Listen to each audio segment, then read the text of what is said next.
et l'Éternel ?» L'un des serviteurs du roi d'Israël répondit, « Il y a ici Élisée, fils de Shaphat, qui versait l'eau sur les mains d'Élie. » Et Josaphat dit, « La parole de l'Éternel est avec lui. » Ensuite, dans le Nouveau Testament, dans l'Épître aux Philippiens, je lis au chapitre 2, verset 22, la recommandation de l'apôtre Paul concernant Timothée. « Vous savez qu'il a été mis à l'épreuve en se consacrant au service de l'Évangile avec moi comme un enfant avec son père. » La Bible débute par cette parole pleine de majesté. Au commencement, Dieu. Dieu est au commencement de toutes choses. C'est ce que nous dit le prologue de l'évangile de Jean en parlant de Jésus-Christ. Au commencement était la parole était avec Dieu, la parole était Dieu. Dans l'épître aux Colossiens, au chapitre 1, au verset 17, il est dit de Jésus, « Il était avant toute chose, et toute chose subsiste par lui. Il est la tête du corps de l'Église, il est le commencement. » C'est-à-dire que tout a commencé par lui. Les mondes physiques, les mondes spirituels, l'Église, et il en est ainsi dans la vie de ceux qu'il appelle à son service. C'est de lui que tout part, c'est lui qui prend l'initiative. Le prophète Jérémie, au début de son ministère, est appelé par Dieu, et il dit au chapitre 1, verset 4, « La parole de l'Éternel me fut adressée en ces mots, « Avant que je t'eusse formé dans le sein de ta mère, je te connaissais, et avant que tu fusses sorti de son sein, je t'avais consacré et je t'avais établi prophète des nations. » Israël, le peuple de Dieu, pourra dire « L'Éternel m'a appelé dès ma naissance, il m'a nommé dès ma sortie des entrailles maternelles. » L'apôtre Paul dira de son ministère dans l'Épître aux Galates au chapitre 1er verset 15 « Il a plu à celui qui m'avait mis à part dès le sein de ma mère, de m'appeler par sa grâce et de révéler en moi son Fils. » Dans l'Évangile, lorsque Nathanaël, étonné, a posé au Seigneur Jésus la question lui demandant d'où il le connaissait, Jésus a répondu « Avant que Philippe t'appelât, je t'avais vu sous le figuier, je te connaissais. » Dans le récit que nous avons lu dans le livre des Rois, c'est la même vérité qui ressort. C'est Dieu qui prend l'initiative de l'appel d'Élisée. Il envoie le prophète Élie et il lui dit « Tu oindras Élisée comme prophète à ta place. » Au commencement de tout appel, de tout service, de toute vocation, il y a l'appel de Dieu. Quelle sécurité pour le restant d'une vie de savoir que Dieu en est le commencement, qu'il en est le déroulement et qu'il en sera la fin. C'est vrai pour chacun de nous, car dans l'Épître aux Éphésiens, au chapitre 2, versets 8 et 9, il est écrit que nous sommes son ouvrage, nous avons été créés en Jésus-Christ pour des bonnes œuvres qu'il a préparées d'avance afin que nous les pratiquions.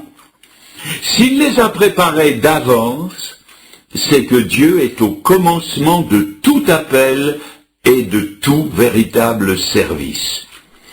Mais si Dieu est au commencement, notre responsabilité, c'est d'entrer dans cette préconnaissance de Dieu et de montrer l'estime que nous donnons à l'honneur qui s'y attache en y répondant favorablement. Car il est vrai que nous pouvons donner une fin de non-recevoir aux appels de Dieu. Dieu n'oblige personne à se convertir, il n'oblige personne à le servir. Dieu peut nous convaincre, il peut nous presser, il peut nous obliger à entendre sa parole, mais il nous appartiendra toujours de répondre à son appel. Dieu ne bousculera jamais personne dans son ciel. Personne ne sera sauvé contre son gré, et personne ne servira le Seigneur de force, et cela est ici illustré dans la biographie du prophète Élisée. Alors, voyons ensemble comment les choses se sont passées. Je vais me permettre de faire une assez longue introduction sur le prophète lui-même. Nous connaissons très peu de choses sur la première partie de la vie d'Élisée. Il avait eu certainement des parents pieux qui lui ont donné un nom avec une signification spirituelle, car Élisée veut dire « Dieu est salut ». Il a passé sa jeunesse dans une famille aisée. Il a grandi dans un cadre rural, dans le domaine de ses parents, et il a participé à la vie active d'une exploitation agricole. Et comme les jeunes d'autrefois n'étaient pas différents de ceux d'aujourd'hui, qui rêvent d'avoir le permis de conduire, qui leur donnera, sinon la liberté, tout au moins un sentiment d'autonomie, eh bien Élisée, jeune aussi, a attendu avec impatience le moment où il aurait le permis de conduire le tracteur de l'exploitation familiale, en l'occurrence une paire de bœufs. Et en quelques années, il s'est élevé au niveau des plus habiles ouvriers de son père, au point que nous le trouvons ici en train de conduire toute une section de labourage composée de 11 ouvriers. Il met la main à la pâte, il fait le 12e et conduit lui aussi son attelage de bœufs. Son avenir est assuré, il n'a plus maintenant qu'à continuer l'entreprise familiale. À votre avis, quel âge devait-il avoir? Cela n'est pas dit dans la Bible.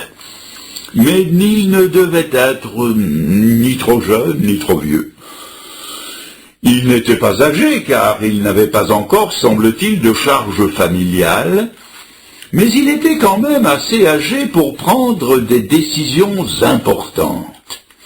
S'il s'en réfère à ses parents pour partir, et cela nous montre qu'il était encore assez jeune, il n'écoute cependant que son propre conseil pour abattre une splendide paire de bœufs, puis casser la charrette et en faire du feu. Cette initiative nous montre qu'il avait atteint une certaine maturité et une indépendance qui n'est pas celle de la prime jeunesse. Voilà donc campé notre personnage. Ni trop jeune, ni trop vieux. C'est, je le sais, une réponse de Normand, mais je n'en ai pas d'autre. Voyons maintenant quand et où l'appel de Dieu lui a été adressé. Je remarque que ce n'était pas un jour de sabbat. Ça aurait pu l'être. Ce n'était pas dans une assemblée extraordinaire. Ça aurait pu l'être. Ce n'était pas un jeudi de l'Ascension comme aujourd'hui à Pont-de-Beauvoisin en Isère. Ça aurait pu l'être.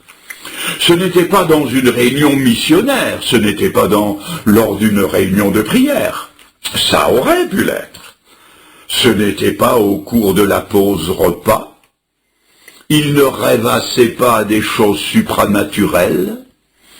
Il n'a pas eu une extase. Il n'a pas entendu des voix.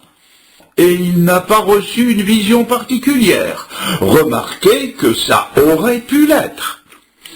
Ce n'était pas dans aucune de ces occasions-là. Non, il travaillait au labour des champs. Il a reçu son appel pendant la tâche quotidienne.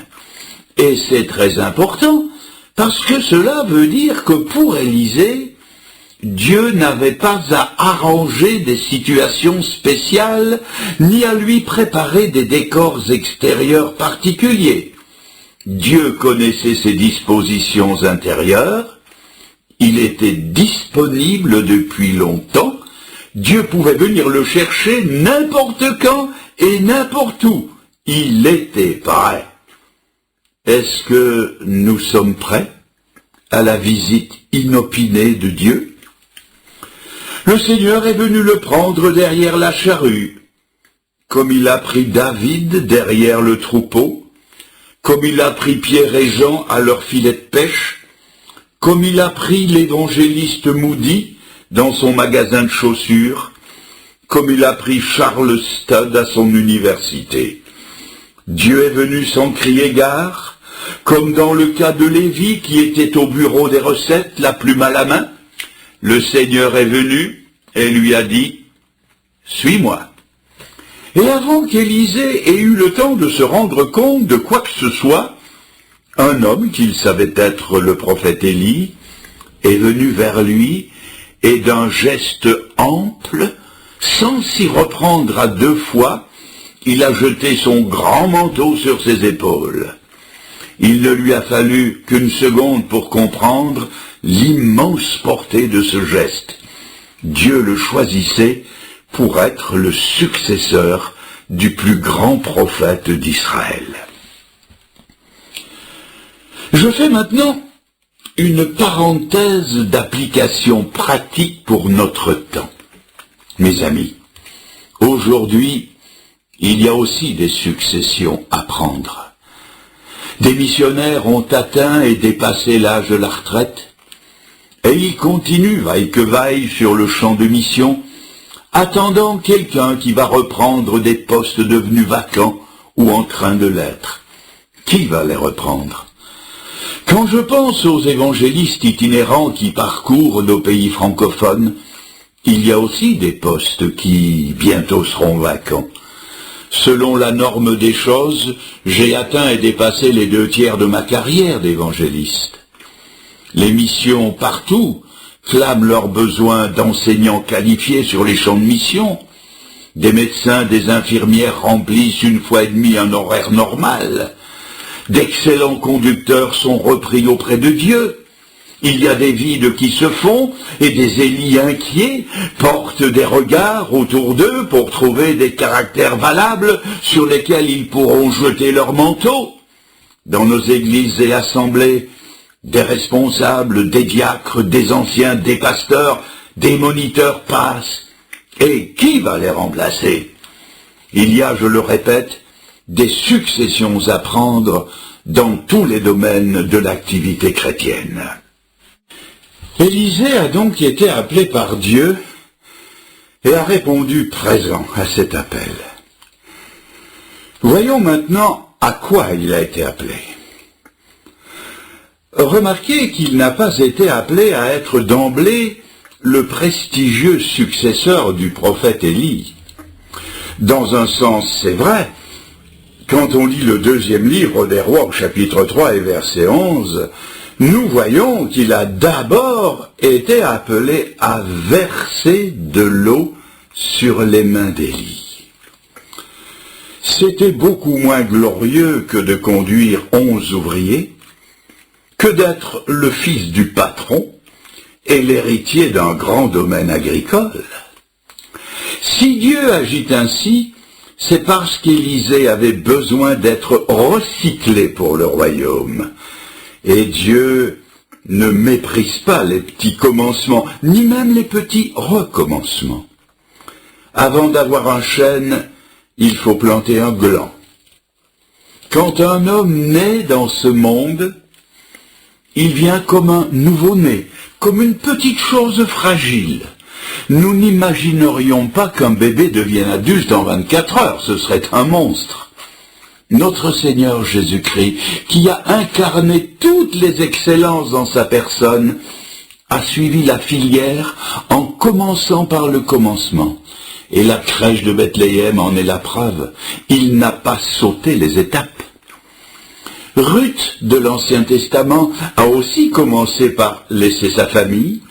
Elle s'est adonnée à des petites tâches comme glaner dans les champs, et ce n'est qu'après qu'elle est devenue l'épouse du très considéré Boaz. Élie aussi, avant d'être nourri par les anges, a été nourri par les corbeaux. Et quand il est à Sarepta, le grand repas miraculeux a commencé par un peu d'eau, un morceau de pain, un petit gâteau, et ce n'est qu'après que l'abondance est venue. Quand il a demandé la pluie et qu'il est allé sur le Carmel, qui s'est mis à genoux et s'est mis à prier, il l'a fait 7 fois, et à la 7e fois le nuage chargé d'eau s'est pointé à l'horizon. Mais pour commencer, il n'était pas plus grand que la paume d'une main.